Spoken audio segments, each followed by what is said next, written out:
It Ain't for the Week, the new comedy special that is burning up Netflix right now and trending. David A. Arnold, the comedian who is at the forefront of all of the It Ain't for the Weakness right here on the Rich Eisen Show. And for those who are just joining us on the terrestrial radio network, we just established the It in It Ain't for the Week is anything that matters that it ain't for the week. I thought it was being a Cleveland Brown fan. You know what? I'm able to cross that off. I should cross that off. No, that's not the It. That should be number one on the list. That has been, oh my God, that has been a source of my pain for years. So are you from the great state of Ohio? Born and raised in Cleveland, Ohio. Cleveland? Born and raised. Okay. Oh my gosh. I've been near Brian Sipe from the beginning. Damn. All the catch, all the drive. It has been...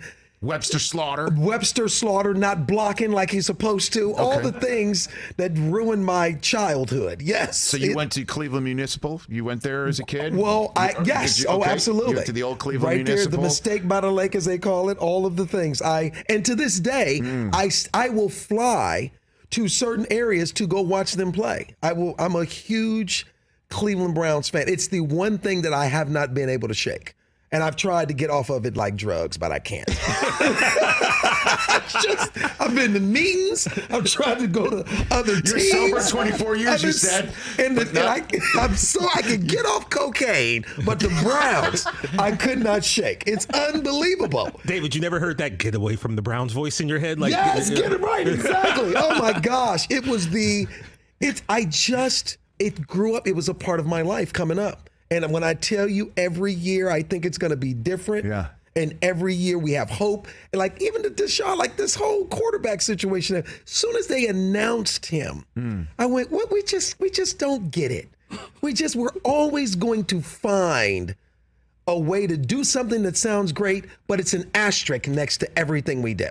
Yeah, we love this guy, but he's probably going to jail. You know what I mean? It's like none of it is ever just straightforward. good. It's not so straight up. Although it was 2 years ago when Baker just beat they stomped the and we had hope. Absolutely, that's Steelers. right. We had hope. Yes, they did, and they were great. And it's just we don't know how to finish. And I just think it's from the top. It's from the organization, and you have to know. Winning is it is a culture, you know. Like that's why I'm a fan. Like I grew up in Cleveland. I've never been a Cavs fan. Never. Don't dislike him. Even with LeBron. It just didn't take. I don't know why. He's one of the best players I've ever seen. Of course. You know you could, but it just never took. I was a Michael Jordan fan. You know what I mean? Which is. I mean, come on, you know. I mean, he ripped the Cavs' heart out. I see him, shooting over Craig Elo every 2 seconds on television. And him falling to his knees, of course. But that, I've always gravitated towards I don't know what it is. It's a greatness. It's a thing. And Michael Jordan had that thing that just got me.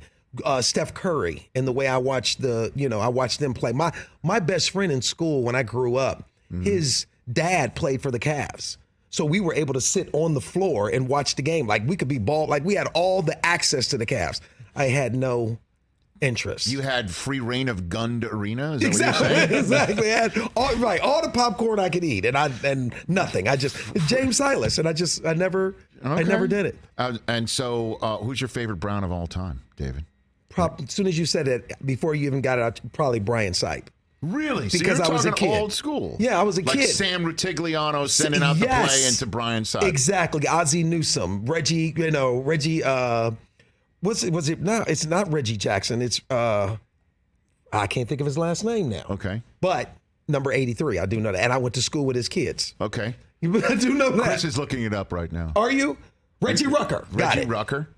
Like that was when I was like at my most impressionable while playing against like Terry Bradshaw and all. Like that is when I really got sucked into football. Right. You know, and I have not been able to. I've not been able to shake it. I have a problem. It's okay. I have a Browns problem. It's okay. You never know, man. I mean, they do have so many incredibly talented players. I just don't know if Deshaun's going to play and then what's going to happen. I have no idea what's going to happen. It's too much distraction, though. You can't have that kind of distraction and be great inside of a locker room. I just don't believe that energy cannot exist. That energy can exist to be as great as you need to be to win a Super Bowl. You gotta, it's gotta be here. You gotta be, Right. and anytime another person comes out, another thing, it's inevitably gonna cause a problem. So you can't, that wasn't the move. I don't think that was the move.